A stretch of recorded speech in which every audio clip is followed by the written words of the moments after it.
Bah, ce sont deux joueurs qui sont capables à la fois, ce qui va être compliqué à gérer pour les Cristoliens, c'est que c'est deux joueurs qui sont capables à la fois de fixer, de jouer dos au jeu et de partir dans la profondeur. Il va falloir être très vigilant de la part de la défense centrale cristolienne.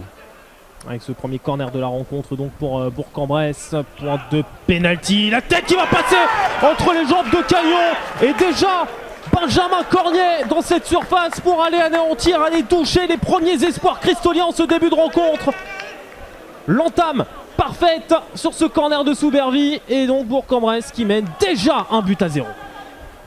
La sortie de balle très propre et Romain Delpech qui va laisser l'avantage puisque Mogdad arrivait pour faire un petit peu faute et en plus ce ballon est parfait de Montiel à Gounon vers Garita et ça fait 2-0 pour Bourg-en-Bresse. C'est clinique, c'est chirurgical, c'est tout simplement Bourg-en-Bresse, Pirona, 2-0 25e minute. Et l'effusion de joie d'Alain Pochat qui est arrivé quasiment sur la ligne médiane pour fêter ce but. Pour frapper ce corner.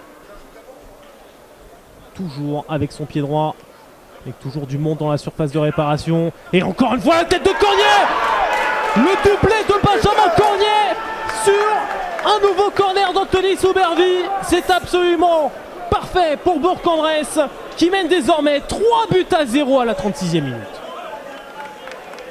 Il est complètement. Et il y a un vide dans ce milieu de terrain. Voilà, ça y est, Abdel Mogdad qui descend très bas pour essayer de compenser ça. Il est contré Romain Cagnon. Et ça rentre. Et ça rentre. Et ça rentre. Quel but casquette encaissé par Créteil. Il a été contré par Maxime Blanc. Et là, c'est vraiment la goutte de trop pour Créteil, qui est dans cette première minute du temps additionnel est désormais mené 4-0 sur une erreur individuelle de ce malheureux Romain Cagnon, remplaçant ce soir de Réfi Mandanda. Qui est par un Kamel Chergui, Kevin Farad et Abdel Mogdad notamment offensivement. Ce sont des joueurs qui ont des qualités. Et ça doit être très frustrant pour eux de ne pas réussir à les exprimer. Regardez comment Gounon arrive à passer facilement, s'appuyer sur Cornier, retour dans l'axe avec Montiel, la frappe enchaînée contre. Et il n'a pas vu Maxime Blanc. Il n'a pas vu Maxime Blanc et que Brandon Agounon reste au sol. Mais que c'est facile pour Bourg-en-Bresse. C'est très compliqué là, vraiment.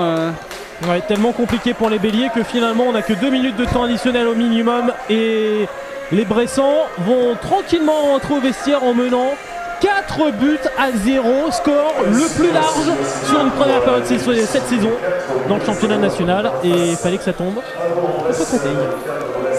Incroyable, belle couche qui reste au sol. Ouh, attention à belle couche qui reste au sol. Garita quand même pour centrer au second. Oh, quel centre. À Gounon le retrait, que c'est facile pour Romain Montiel.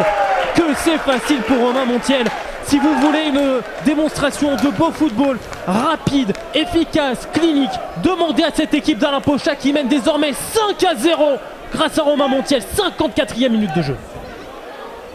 Se faire percer comme cela en menant 5-0, c'était d'un côté prévisible, de l'autre bien regrettable pour le coach de Bourg-en-Bresse.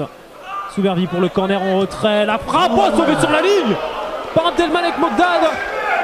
Tout proche, Mathieu Ezikion de marquer le 6e but des Burgiens. Oh, Farad profondeur justement, parfaitement servi, Farad qui va marquer. Farad qui marque et qui redonne un petit peu plus d'honneur à Créteil sur cette soirée particulièrement terne. 70e minute, enfin un moment où on peut un minimum sourire pour Créteil, désormais mené 5-1. Pardon. Ouais, pourquoi pas une frappe. Roulé, superbe. Le bijou désormais. Les Burgiens nous régalent ce soir. Et que dire de cette tentative de Romain Fleurier, 6-1 à la 72e minute. La démonstration n'est pas terminée et le stade du Vauchel peut commencer à se vider.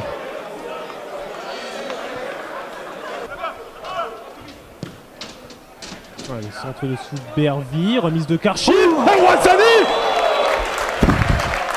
Quel match incroyable et quel arrêt de Cagnon!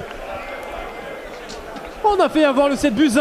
Cagnon a décidé que 6 c'était déjà pas mal.